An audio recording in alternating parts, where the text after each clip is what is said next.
السلام علیکم ګرانه دوستانو. نن به زه تاسو ته یو ډېر بد خبر درکړم چې افغانستان اولنۍ لوبه انګلند باندې په نړیوال جام کپ کې بایللې ده.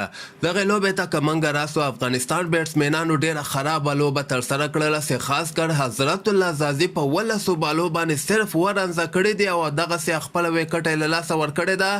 ټول ټیم د افغانستان صرف 114 رنزه کړي دي.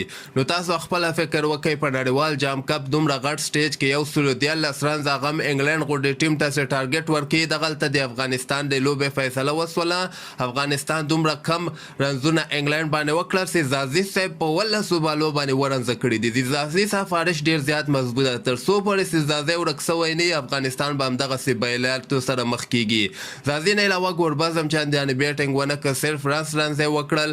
ابراهیم زدران 2 کړي، عثمان غني بیا 13 رنزه کړي، نجیب زدران هم صرف 13 رنزه کړي. یو دغه د ابراهیم زدران او عثمان غني نه علاوه دویم ګزاره حال بیټینګ یې ترسره کړی، رانه بال یې کړي دي، بال په سر باندې یو رنز کړی. بقایه نور یو لوبغاړی هم دومره خاص بیټینګ ترسره نه کړي. د افغانستان ټول ټیم په 112 رنزو کې آوټ سوی ده.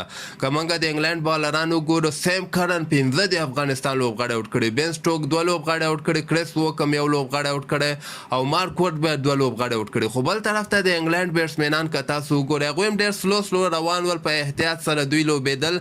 حالانکې د افغانستان ورته 15 لوبغاړي آوټ کړل. د افغانستان بالرانو کې فضل حق فاروقي څلور او کې 40 رنزه ورکړي، یو لوبغاړی آوټ کړی، مجیب هم یو لوبغاړی آوټ کړی، رشید خان، فرید ملک او محمد نبي دوی هم یو لوبغاړی آوټ کړی. خو انګلند په 19 اوور کې 15 لوبغاړي آوټ سول، ډېر په اسانۍ سره دغه لوبه وګټله او دغه سره د افغانستان لپاره د تشویش خبره ده چې بیټسمینان تاسو وګورئ په استرالیا پیچونو باندې 114 115 رنزه د هیڅ شی هم نه او هماغسې وسوله افغانستان دغه لوبه وبایلله.